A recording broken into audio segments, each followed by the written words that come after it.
ప్రస్తుతం అదానీ షేర్లు క్షీణించాయి, డౌన్ ఫాల్ కొనసాగుతుంది. అండ్ మరోవైపు కేసు కూడా ఫైల్ అయిపోయింది. Justice department deputy assistant attorney Lisa మోచ్ మిల్లర్ దీనికి సంబంధించి ఒక ప్రకటన చేశారు. ప్రపంచంలో ఏ మూలైనా అమెరికా చట్టాల్ని ఉల్లంఘిస్తే సహించబోమని ప్రకటించారు. ఈ వ్యవహారంలో అమెరికాలోని ఫారెన్ కరప్ట్ ప్రాక్టీసెస్ యాక్ట్ ఉల్లంఘన జరిగినట్లు అక్కడ ఏజెన్సీలు చెబుతున్నాయి. ఇది అమెరికాలో తీవ్రమైన నేరమని అక్కడ అధికారులు చెబుతున్నారు. ఇక ఈ కేసుకు సంబంధించి ఆదేశాలు జారీ చేసిన ప్రాసిక్యూటర్ బ్రియాన్ పీస్ ని బైడెన్ కార్యవర్గం నియమించింది. ఈ నేపథ్యంలో ట్రంప్ అధికారంలోకి రాగానే పీస్ పదవి నుంచి దిగిపోవచ్చని భావిస్తున్నారు. తాజా పరిణామాలపై శ్వేత సౌధం కానీ ట్రంప్ ట్రాన్సిషన్ టీం కానీ స్పందించలేదు. ఇక భారత్ అమెరికా మధ్య నేరస్తుల అప్పగింత ఒప్పందం, తాజా ఆరోపణలు నిరూపితమైతే అమెరికాలో నిందితుల శిక్షను అనుభవించాల్సి ఉంటుంది. అప్పగింతల విషయంలో భారత ప్రభుత్వం ఎలా స్పందిస్తుందనే అంశం కూడా కీలకంగా మారింది. మరోవైపు అదానీ షేర్స్లు భారత్లోనూ మరో కేసు దీనికి సంబంధించి ఫైల్ అయింది. సెబీలో మరో సివిల్ కేసు నమోదైంది. యుఎస్ సెక్యూరిటీ చట్టాలను ఉల్లంఘించి Adani green energy America investors నుంచి $175 మిలియన్ పైగా సమీకరించిందని అందులో సెబీ ఆరోపించింది. దీనిపై దర్యాప్తు జరిపి జరిమానాతో పాటు కంపెనీపై ఆంక్షలు విధించాలని సెబీ కోరింది.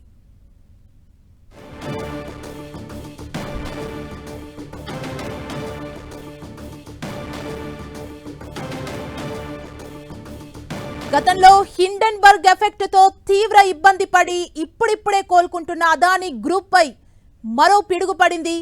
గౌతమ్ అదానీపై అమెరికాలో కేసు నమోదు కావడంతో అదానీ గ్రూప్ కంపెనీలు ఇవాళ మరోసారి కుప్పకూలాయి.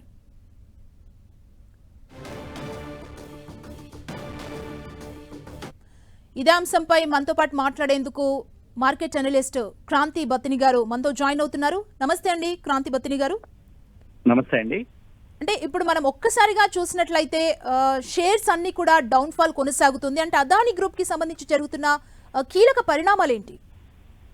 అదానీ గ్రూప్ షేర్స్ కనుక చూస్తే ఆల్మోస్ట్ ఆల్ ఏదైతే మీరు చెప్పినట్లు అదానీ గ్రూప్ మీద యుఎస్ ఫెడరల్ కోర్టులో $200 మిలియన్ అరౌండ్ ఇండియన్ అథారిటీస్ కానీ ఇండియన్ బ్యూరోక్రాట్స్ కానీ ఒక గ్రాఫ్ట్స్ అంటే ఏదైనా కాంట్రాక్ట్స్ కోసం ఒక గ్రాఫ్ట్స్ ఇచ్చినట్లుగా కేసు అయితే నమోదైంది ప్రస్తుతం.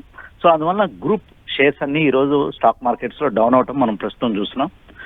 నార్మల్ గా లాస్ట్ టైం హిడెన్బర్గ్ రిపోర్ట్ యొక్క అలిగేషన్స్ వచ్చినప్పుడు సేమ్ విధిగా మార్కెట్ లో అదానీ గ్రూప్ షేర్స్ నష్టపోవటం మనం చూసాం. కానీ అక్కడి నుంచి తిరిగి రికవరీ అవటం మనం చూస్తున్నాం. కానీ ఈసారి ప్రస్తుతం నమోదైనటువంటి అలిగేషన్స్ కనుక చూస్తే ఇవి డైరెక్ట్ గా కోర్టు నుంచి వస్తున్నాయి కాబట్టి కొంచెం మార్కెట్ లో ఒడిదుడుకులు అనేది ప్రస్తుతం బాగా అదానీ గ్రూప్ షేర్ లో నెలకొని ఉండటం మనం ప్రస్తుతం చూస్తున్నాం. కానీ ఇది డ్రాఫ్ట్ ఛార్జెస్ ఫ్రేమ్ చేయడం జరిగింది. వీటి యొక్క ఫైనల్ జడ్జిమెంట్ ఎట్లా ఉంటుంది, అదానీ గ్రూప్ నుంచి ఏ రకంగా రిప్లై ఎట్లా ఉంటుంది, ఈ ఎలిగేషన్స్ మీద మనం ప్రస్తుతం చూడాల్సిన అవసరం అయితే ఉంది. ప్రస్తుతానికైతే మార్కెట్ లో అదానీ గ్రూప్ షేర్స్ అని డౌన్వర్డ్ ట్రెండ్ లో ఉండటం మనం ప్రస్తుతం చూస్తున్నాం. ఓకే, క్రాంతి బత్తిని గారు, గౌతమ్ అదానీ అరెస్ట్ అయ్యే అవకాశం ఉందా? ఒకవేళ అరెస్ట్ జరిగితే జరగబోయే పరిణామాలు ఏంటి? అంటే ప్రస్తుతం ఫ్రేమ్ అయినటువంటి ఎలిగేషన్స్ ఒక అదర్ జ్యూరిస్డిక్షన్స్ లో నమోదవటం మనం చూస్తున్నాం. It's not recorded on Indian jurisdiction అనమాట. సో నెక్స్ట్ ప్రస్తుతం వచ్చిన కోర్ట్ ఆర్డర్స్ కి అదానీ గ్రూప్ ఏ రకంగా రిప్లై అవుతుంది, యుఎస్ కోర్టులో ఎట్లా ఏ రకంగా కంటెస్ట్ చేస్తారో మనం చూడాల్సిన అవసరం ఉంది. ప్రస్తుతానికైతే ఇంకా మీరు చెప్పినట్లు అరెస్ట్ దాకా వెళ్తుందంటే అది ఊహాజనితంగానే ప్రస్తుతం అయితే చూడాలి.